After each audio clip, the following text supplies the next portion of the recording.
Welcome to Context. I'm Brad Harris.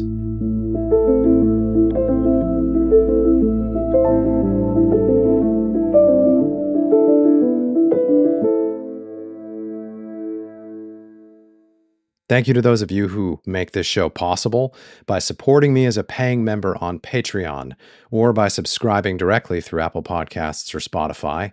If you value this work and you don't want to hear any ads that I've been inserting into the content lately, and you do want to access a bunch of bonus episodes, you can sign up at patreon.com/Brad Cole Harris or subscribe through Apple Podcasts or Spotify. I think it's fair to observe that history's rule is progress, not in a straight line, not without waste or tragedy, but as a civilizational habit. In the long run, the most ambitious societies tend to extend their reach, multiply their tools, and deepen their knowledge. You can find stagnation, villages, kingdoms, even entire hemispheres that repeat themselves for generations. But in the civilizations that set the pace for the rest, both East and West, the norm has been expansion, acceleration, material progress. That's why one of the strangest decisions in world history remains so interesting. 15th century China's choice to stop exploring the high seas. In the early 1400s, the Ming court commanded the largest naval fleet on Earth. Admiral Cheng He sailed with hundreds of ships across the Indian Ocean, reaching India, Arabia, and the east coast of Africa decades before Europeans rounded the Cape with any confidence. China had the shipyards, the timber, the artisans, the organizational capacity, the compass, the charts, and most importantly, the will. For a moment, it looked like the world's premier power would also be the world's maritime vanguard. Then, within a generation, the voyages ended. The shipyards were ordered to stand down. Ocean-going construction was curtailed by law. Records of the expeditions were archived or destroyed. Trade continued on a smaller scale, but the imperial project of projecting Chinese presence across the seas simply stopped. China's abrupt halt of geopolitical, commercial, and technological progress 600 years ago wasn't due to some catastrophe. It was a choice taken in relative peace by a confident court. So, if progress is the rule, this was a major exception. Why would a civilization with unmatched capacity and knowledge decline to use it? Why did China, which had already proven that it could reach the far side of the known world, decide it didn't care to go back? The answers are not very satisfying. The voyages were expensive. Northern defenses along the Great Wall needed more attention. Confucian officials distrusted the social power of merchants and the cosmopolitan habits that ocean trade encouraged. From the court's point of view, protecting an equilibrium at home mattered more than pursuing possibilities abroad. That logic, conservative, inward-looking, administratively tidy, simply won the day. So, why are we talking about this? Because the Ming Dynasty's decision to halt exploration was a moment when the most advanced civilization on Earth, standing on the edge of total global dominance, decided not to step forward. That anomaly gives us a rare window into understanding the historical gravity of our own moment. Today, we face a decision of similar but far greater consequence. It's not just about technology, it's about intelligence. Artificial intelligence has become the defining frontier of modern civilization. We've all known this was coming. Now it's here. A tool that learns, adapts, and improves at a pace that even its creators struggle to follow. AI has enabled breakthroughs that once took decades of research to emerge in mere months. AI has already begun to do what once seemed impossible. In 2021, DeepMind's AlphaFold solved one of biology's grand challenges, predicting the three-dimensional structure of nearly every known protein. Scientists had been working on that problem for 50 years. AlphaFold did it in weeks. In 2023, DeepMind's next system, Alpha Tensor, discovered entirely new methods for matrix multiplication, a foundational operation in computing that no human mathematician had ever found, improving algorithms that had stood untouched since the 1960s. These are just glimpses of an oncoming world where discovery itself is being automated. The same kinds of models are now designing new materials at atomic precision, optimizing battery chemistry, and accelerating robotics. Tesla's Optimus robot, for instance, is learning to move and grasp objects just by watching YouTube videos, building physical intelligence directly from visual data. So it's not an exaggeration to say we are standing on the threshold of a transformation more profound than the scientific revolution, the industrial revolution, and the digital revolution combined. What does that even mean?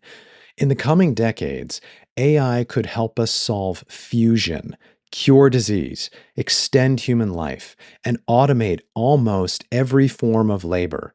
And yet, it could also displace practically every existing human job, concentrate power, and entirely overwhelm humanity. That's why the parallel with Ming China is so compelling.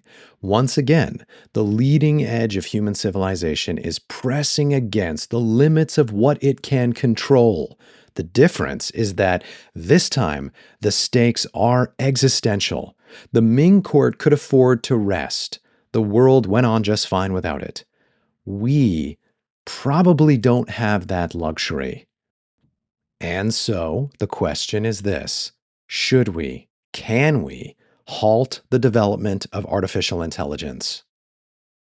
The machines are probably coming for me. I've already said too much. But the question does remind me of a curious Victorian novel, one that almost no one reads anymore, but which feels surprisingly prescient today.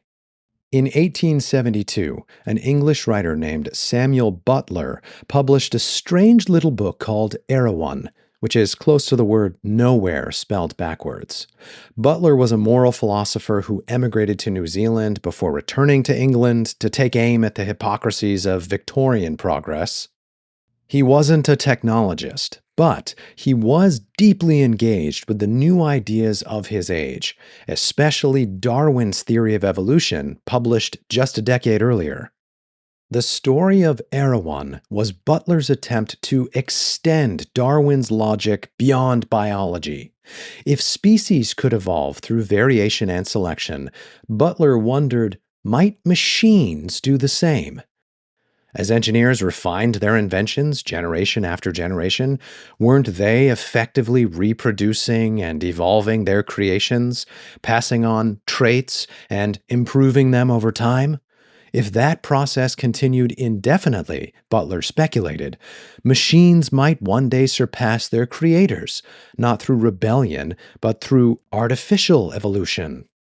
In his fictional society of Erewhon, people recognize this danger and act on it. The Erewhonians outlaw complex machines. They dismantle their factories and choose to live with only the simplest tools, the kind that human beings can fully understand and control.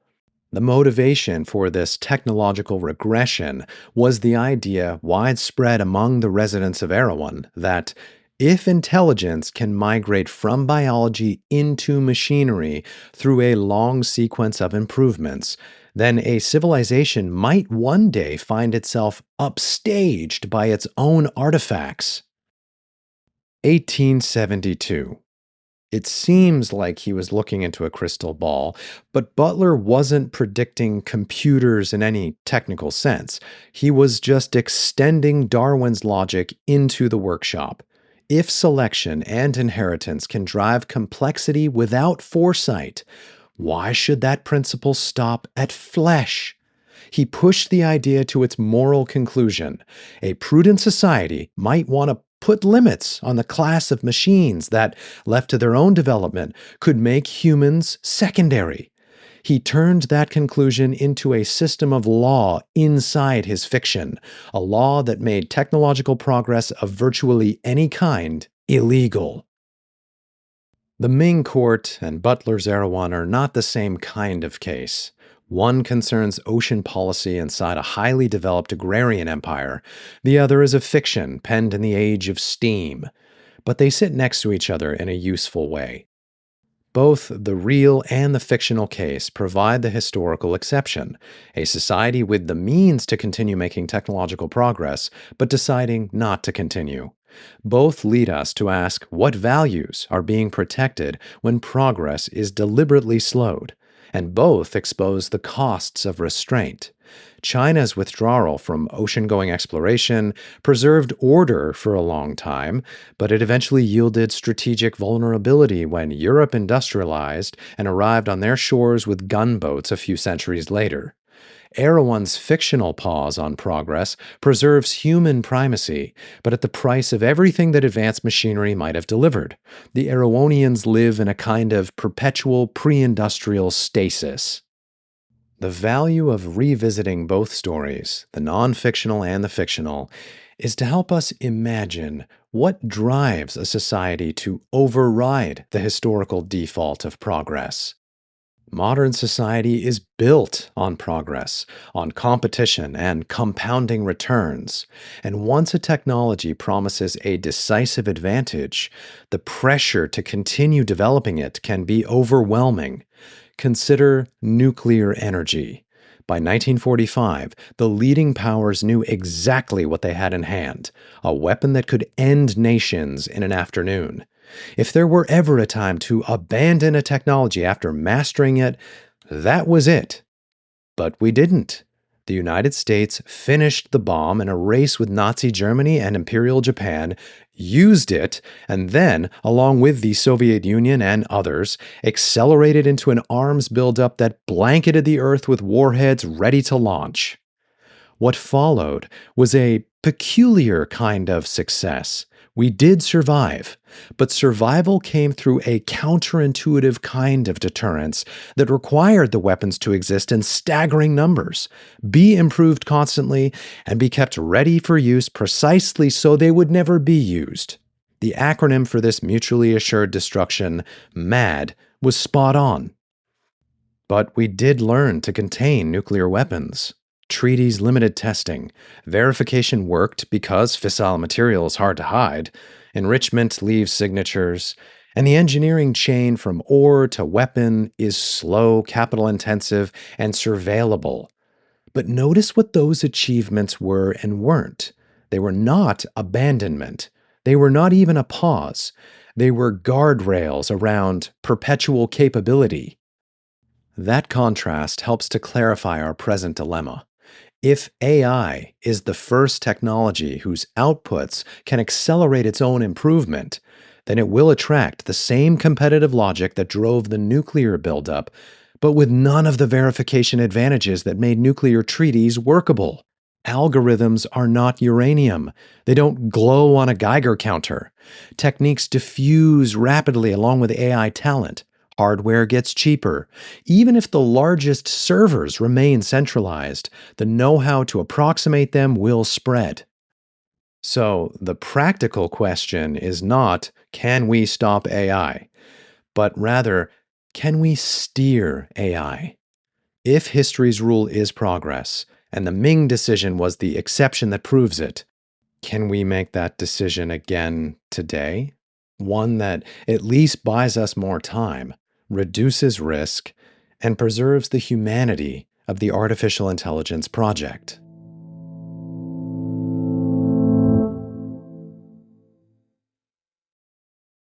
There's a moral dimension here that's easy to miss when you get into the details of history or current regulation. Restraint of AI progress isn't only about fear, it's about purpose. The Ming court believed the purpose of power was order, not wealth, not expansion, not discovery, but order. Butler's fictional Erewhon believed that the purpose of its society was human agency. Our equivalent question is embarrassingly simple to state and incredibly hard to pin down. What is the purpose of AI? If we can't answer that without cliches, if the only answers we can provide are abstractions about solving scientific problems or enhancing security, then we will default to making more and more progress in this space. If, on the other hand, we can specify precisely how AI could support tangible human ends, then the concept of steering AI becomes more than a slogan. What finally forced nuclear restraint into politics wasn't really some administrative abstraction. It was more like collective imagination fixed on one especially tangible image in particular: a leveled city buried in radioactive ash beneath the pale glow of an ensuing nuclear winter. That was the prospect of something as real as it was horrifying, and it motivated people. If we are going to have a productive debate about how to steer artificial superintelligence, we need an image that's just as clarifying. Let me sketch one. The generation born between 2035 and 2060 is the last generation to grow up surrounded by children. They are the last to remember playgrounds full of noise, small towns full of life. After them, gradually at first and then seemingly all at once, the so-called Great Silence begins.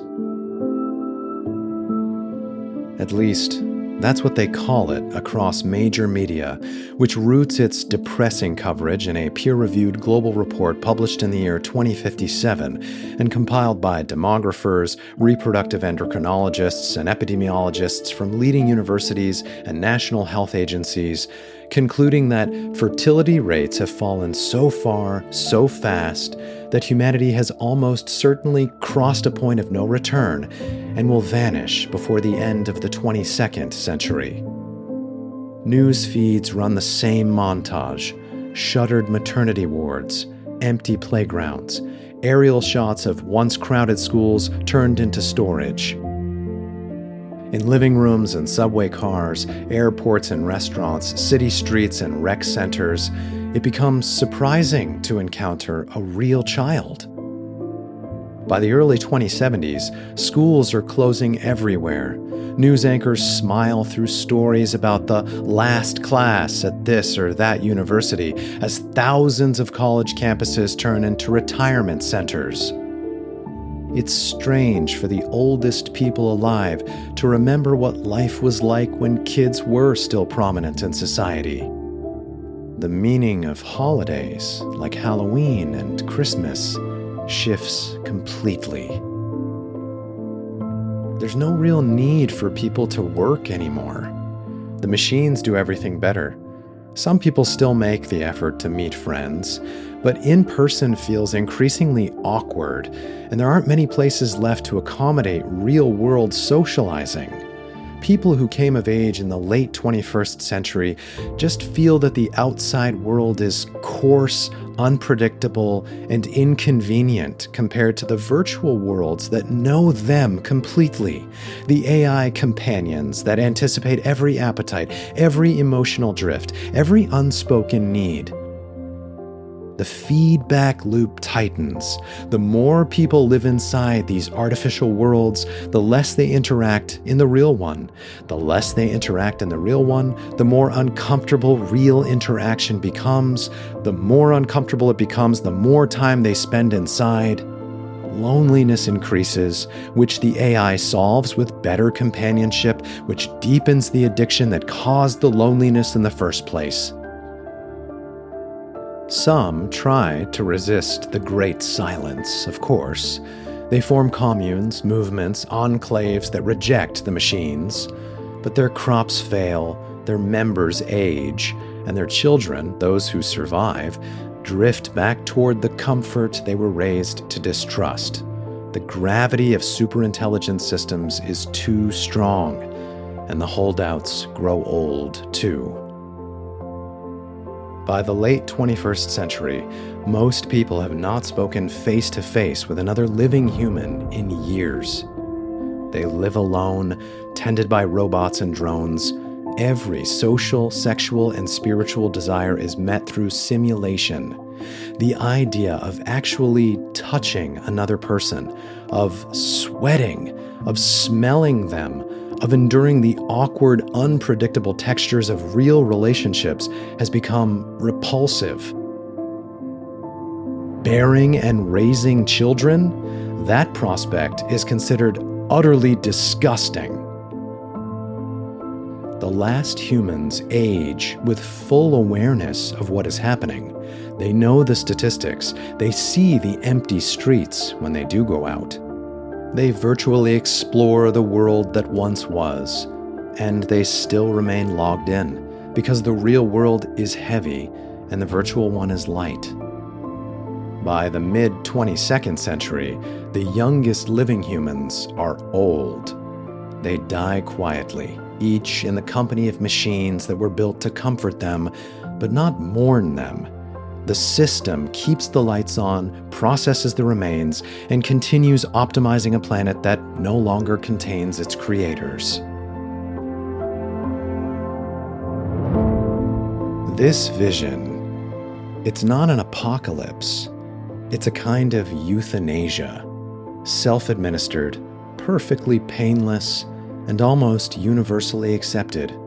A species that once fought to the death over ideals like freedom and truth, that once built cathedrals and symphonies and starships, ends not with rebellion or ruin, but with an existentially vapid slide into self-indulgent extinction. All powered by the AI that we decided to develop without restraint and whose resulting charms we could not resist. That, I think, is an image to hold beside the city buried in radioactive ash. Not a civilization destroyed by its inventions, but one that dissolves into them.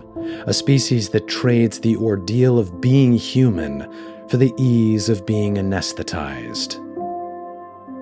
If that's what progress looks like without restraint in our own time, then the question isn't whether AI will destroy us, but whether it will make us stop caring if it does. History's rule is still progress, but progress has never been its purpose. Purpose has to be chosen by every generation. If we can't say what we want artificial intelligence for, then it will probably choose for us. The logic of optimization will always outcompete the logic of meaning, unless we make meaning one of the things we're optimizing for. Steering AI isn't only about regulation or safety or technical alignment. It's about remembering what we're trying to preserve in the human story. A civilization worth preserving isn't the one that automates its way to contentment. It's the one that keeps struggling for wisdom, for curiosity, for wonder. Those are the things that make progress worth the investment. Ultimately, I think that's what this new chapter of human history is really about. AI could make everything infinitely easy and therefore infinitely meaningless. If we want to remain a species with a story worth telling, we can't outsource meaning too. We have to keep choosing the purpose of whatever happens next. I'm Brad Harris. So long.